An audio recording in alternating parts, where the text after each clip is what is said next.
It's a Tuesday morning in 1954. A woman in a belted house dress is pinning wet sheets to a line strung between two poles in the backyard. Arms raised over her head, a mouth full of clothespins. In 20 minutes, she'll walk to the corner market with a string bag because the car is at the plant with her husband.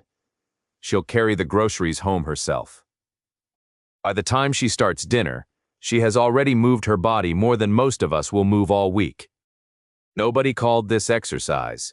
There was no name for it, because it wasn't optional. It was just how a day worked. And here's the strange part. If you compare old family photos from that decade to snapshots of American women today, the difference is impossible to miss. She was leaner. She moved constantly. And she almost certainly never thought about either of those things. That wasn't willpower. It wasn't a stricter generation with more discipline.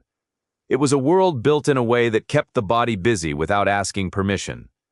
Then, over about 30 years, 4 separate decisions, made in boardrooms, in government offices, in test kitchens, quietly took that world apart. None of them were votes. None of them came with a warning label. By the end of this, you'll see exactly how a slower, heavier way of living got built into ordinary American life, and, more importantly, how much of it can still be undone. One of these 4 is going to sting a little, because it was marketed as a kindness. Let's get into it. Decision 1. We paved over the walk. In 1956, the federal government began building the interstate highway system, tens of thousands of miles of new road connecting cities that had never needed a car to get around before. It's remembered as an engineering triumph, and in a lot of ways it was. But something else happened underneath it. The old towns, built tight, with a bakery on the corner and a market within walking distance, started losing ground to new suburbs designed entirely around driving. Sidewalks became optional. Stores moved from a 5-minute walk to a 15-minute drive. A woman doing her family's errands in 1965 wasn't covering ground on foot anymore. She was starting the car, parking in a lot, and walking maybe 30 feet from the car door to the store door. The miles that used to fill her day simply stopped existing, and no one ever announced that they were gone. Decision 2. The machines took the workout with them. Across the late 1950s and into the 60s, washing machines, clothes dryers, and dishwashers moved from luxury items into nearly every American home. They were sold, accurately, as liberation from brutal, repetitive labor. Wringing 40 pounds of wet laundry by hand, hauling it outside, hanging it, taking it down again. That was real, physically demanding work, done several times a week, for years. Here's the part nobody accounted for. Hard labor and physical fitness aren't opposites. For a lot of history, they were the exact same thing. When the machine took over the laundry, it didn't just save a housewife's afternoon, it quietly deleted hundreds of calories of movement from her week. Nobody replaced that movement with anything else. It just went silent, appliance by appliance, year after year. If this kind of hidden history is your thing, this is exactly what this channel does. Subscribing means you won't miss the next one. By 1970, running an American household took a fraction of the physical effort it had taken 20 years earlier. And into that new stillness walked the decision that stings the most, because at the time, it was sold as a gift. Decision 3. A favor with a catch.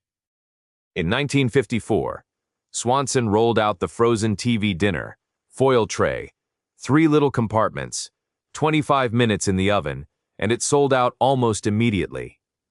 Over the next 2 decades, a whole aisle followed it. Instant potatoes, canned cream soups turned into casserole shortcuts, boxed cake mix, sugary cereal, macaroni from a box. Every ad said the same thing to housewives. You've done enough. Let us take this one off your plate. And that part was true. She genuinely deserved a break. What almost none of the ads mentioned was what came bundled in with the shortcut. Home cooking, whatever its flaws, meant a person choosing every ingredient, portion by portion, meal by meal. Foods built for a shelf and a freezer case were engineered differently, for a longer shelf life and a bigger flavor punch, which in practice meant more sugar, more refined starch, more hidden fat than she would have chosen with her own hands. She wasn't cutting corners. She was trusting a label that told her convenient and good for your family meant the same thing. For a lot of families, quietly, it didn't. Decision 4. The sweetness nobody asked for. Through the 1970s and 80s, the American food supply went through a quiet ingredient swap.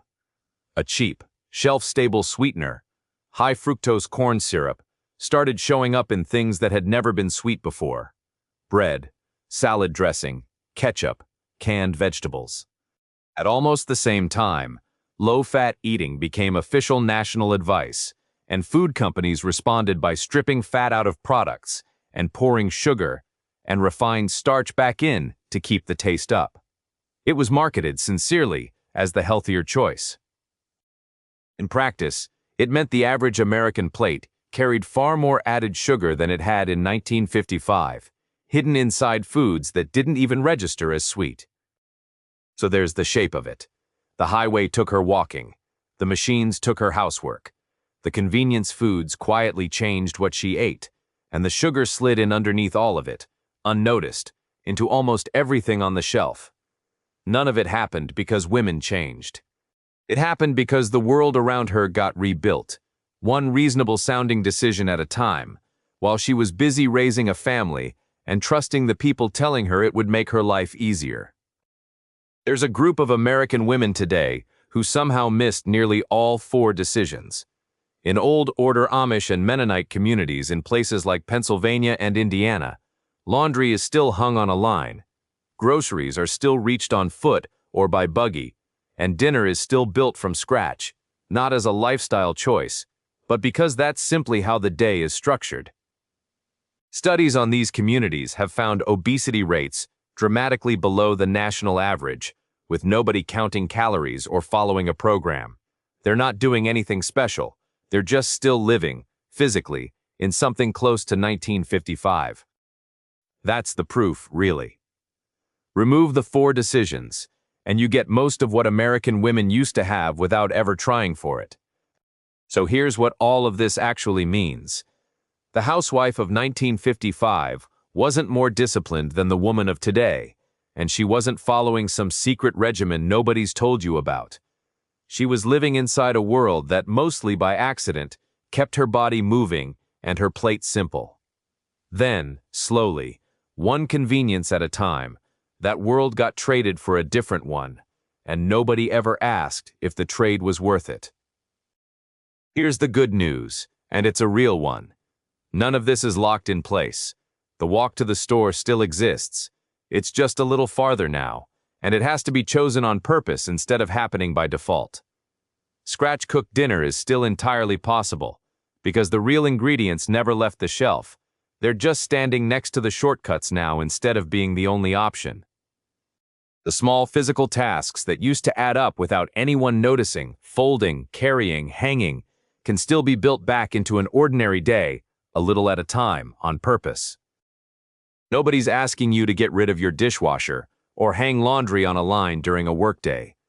What changed for that 1955 housewife wasn't fate, and it definitely wasn't a mystery. It was 4 decisions, made by other people, that quietly pulled movement and simplicity out of an ordinary Tuesday. And decisions, unlike genetics, can be made again, this time by you, and this time on purpose. That's the kind of thing this channel is built to dig up. The quiet systems running underneath the world your grandmother lived in. Not to take anything away from her, the memories are the whole point. But they deserve the full story. And now you have it.